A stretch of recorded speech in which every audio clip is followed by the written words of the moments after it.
A mídia ama publicar isso. Essa fonte de energia é 100% limpa. Não existe. Não existe. Depois, se vocês quiserem, vocês perguntam por que não existe isso. Redução do consumo, reciclagem e reutilização como prioridades e ações humanas que visam a preservação ambiental e dos recursos naturais. Por quê? Porque o planeta cresce 0%. Eu vou repetir essa ideia, porque essa ideia é poderosa e a gente não se dá conta dela. Bom, mas aí o que aconteceu? Veio a ONU e acabou com essa palhaçada de pensar o desenvolvimento sustentável só do ponto de vista ambiental. Ou seja, hoje já existem, pessoal, isso é bem legal da gente debater aqui, 17 Objetivos de Desenvolvimento Sustentável, que são chamados ODS, Objetivos de Desenvolvimento Sustentável, são 17. Porque a ONU agora pensa mundialmente não só o desenvolvimento sustentável no seu sentido natural, mas no seu sentido humano.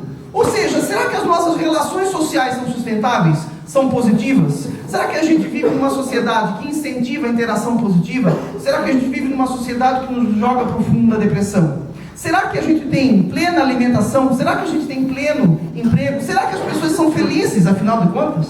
Então, hoje a ONU fala em 17 Objetivos do Desenvolvimento Sustentável para melhorar a qualidade de vida nos seus mais diferentes aspectos. E por que eu estou falando isso, pessoal? Porque não existe, vou repetir bem claro, não existe como a gente alcançar nem metade desses objetivos se a gente não aprender e discutir ciências básicas.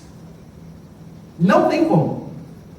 E as ciências básicas agora eu não estou enquadrando só a física, não. Aí estou enquadrando história, geografia, matemática, português. Porque se a gente não analisar o conhecimento humano nas suas múltiplas facetas, como é que a gente vai dar conta de repensar a indústria e a infraestrutura? Que é aquela velha história que a gente ouve muito assim, não, termoelétrica acabou, está na hora de fechar. Convido vocês, vão fazer uma visita na termoelétrica de Jorge Lacerda, no sul do estado. E comece a pensar na quantidade de pessoas que dependem do emprego e da sustentação da família ali naquela usina termoelétrica. Então, uma coisa é o discurso do físico, que eu vou falar aqui, não tem que fechar a termoelétrica. Outra coisa é o contexto socioeconômico que aquilo está envolvido. E não pensem vocês que é a física ou a química que vai resolver isso, claro que não. Mas são as ciências básicas, pessoal. São as ciências básicas nas suas múltiplas facetas que vão ter que abordar aquele problema e achar uma solução.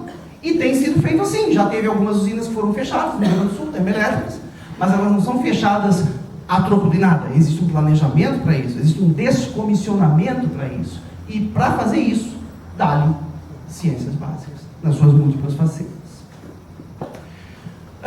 Então aqui alguns estudos, para trazer que aqui, para quem é de fora e não sabe, o Instituto Federal de Educação, Ciência e Tecnologia de Santa Catarina é não só de Santa Catarina, mas a rede IF, de uma maneira geral, é grande responsável pela pesquisa, pela produção científica no nosso país. E muito junto dele as universidades federais. Tá? Então, pessoal, existem pesquisas, sim, sendo feitas tanto na rede federal, instituto, quanto Universidade Federal, bem como nas outras instituições, laboratórios privados, universidades privadas, instituições privadas, etc., que visam atacar esse tipo de coisa. Então, eu trouxe alguns exemplos. Isso aqui é um estudo da Federal Santa Catarina, que traz a reutilização do albedo do maracujá. Para quem não sabe, o albedo do maracujá é essa parte aqui, que não é consumida, A gente, em geral, corta, tira a polpa ali, faz o suco, faz o mousse. Aliás, maravilhosa essa aplicação, diga-se de passagem, do maracujá. E aquela parte branca vai para o lixo. E nesse estudo, o que eles estão fazendo? Eles estão pegando essa parte branca, fazendo uma farinha para encapsular óleo de palma para ser usado como corante natural. Olha que bacana! E dessa forma eu consigo tanto dar uma utilidade para aquilo que ia para o lixo, ou seja, a ideia de reusar, de reutilizar, de aproveitar o recurso, quanto trocar um corante artificial por um corante natural. Esse aqui é a tal da fusão nuclear. Não sei se já ouviram falar em fusão nuclear. Aí a gente está falando um pouco aí das energias, A fusão nuclear é a energia do futuro, certamente a energia do futuro, mas não entre na onda de dizer, então a fusão nuclear é 100% limpa. Não é, tá? Mas hoje a gente não consegue fazer fusão nuclear em escala ainda. Esse é o grande problema da fusão. A gente faz fusão em São Paulo, a USP, por exemplo, tem um reator nuclear de fusão, que é o tokamak. Então é feito fusão nuclear no Brasil? Mas em pequena escala. O grande desafio mundial é aumentar a escala, fazer com que a fusão nuclear se torne sustentável. não é sustentável no sentido ambiental, é sustentável no sentido de que a energia que ela gera seja já capaz de produzir novas fusões nucleares no núcleo do reator. É um papo complicado, se vocês quiserem depois eu entro um pouco mais em detalhes, mas certamente é uma pesquisa, uma crista da onda, e é pensar processos envolvendo fusão nuclear para substituição da matriz energética.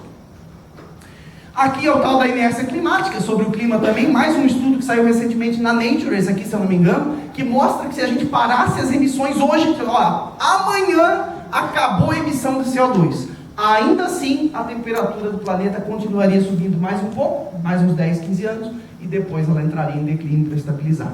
Isso se chama inércia climática, que vai um pouco contra aquela ideia que as pessoas podem ter. Ah não, fica tranquilo, professor, em 2040 já está tudo encaminhado, o mundo vai parar. Não vai parar. Hoje eu sou bem pessimista já em relação a isso, acho que as atitudes já deveriam ter sido tomadas a tempo, e até hoje está só ensaiando, e, enfim, embora existam ações, não estou dizendo que não, mas ainda são muito insuficientes, tá? Do drama mundial que a gente vive, e vai viver, e vai piorar.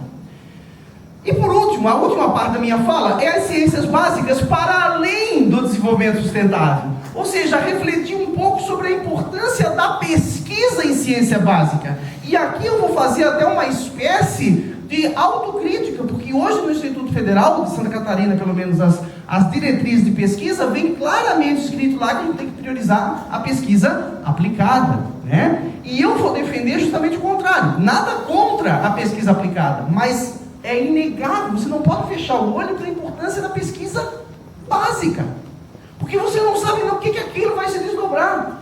Essa é a grande questão. Então, por exemplo, olha só, 1905, um cara chamado Albert Einstein, não sei se vocês já ouviram falar desse sujeito, ele estava estudando a interação de feixe de ultravioleta com placa metálica. Se eu chegasse para minha mãe e falasse, mãe, que tal eu fazer uma pesquisa com ultravioleta numa chapa de metal? E que tal tu me encostar um dinheiro aqui para eu fazer isso? Ela vai dizer, vai carpir um terreno? Vai se ocupar com alguma coisa útil na vida, porque não me interessa analisar como que luz de ultravioleta interage com placa metálica, certo? E da mesma forma que ela, muita gente me responderia isso. Mas em 1905 isso foi estudado. Esse efeito ficou conhecido como efeito fotoelétrico. Em 1950 e 60 começaram a se utilizar células fotovoltaicas. Baseadas em quê? Interação de luz com metal. Levou 50 anos para gerar uma aplicação que está mudando a matriz energética. E começou com luz e metal. Básico, mais básico que isso, impossível. Como que um material interage com a luz? Eu não sei se vocês sabem, hoje todos têm um celular e a gente acessa a internet, www, World Wide Web. A internet começou no CERN, na Suíça. O CERN, onde fica o maior acelerador de partículas do mundo. A internet foi criada lá, como uma espécie de intranet, para eles poderem transitar dados de um computador para o outro. Dali surge a internet. Imagina se nós tivéssemos que pagar hoje royalties por usar a internet. E ninguém precisa pagar. Tá? Bom, falando nele, tá aqui, né? E aí, na época que estavam criando o LHC, eu ouvia muito, porque eu também trabalho com a parte de divulgação científica, física, partículas, universo, essas coisas, não é o tema de hoje, mas do ano que vem, se vocês quiserem. O preço que custou o LHC, que é o maior acelerador de partículas de funcionamento hoje do mundo, foi cerca de 4 a 5 bilhões de dólares. E as pessoas me diziam, mas é um desperdício. Olha, a guerra do Iraque custou entre 500 e 3 mil bilhões de dólares. Para matar pessoas, para matar gente, para fazer conflito, para fazer guerra. O LHC, com alguns anos de uso, descobriu o Bose-Higgs, que era uma peça fundamental do modelo padrão. Não vai falar aqui hoje, mas se quiser.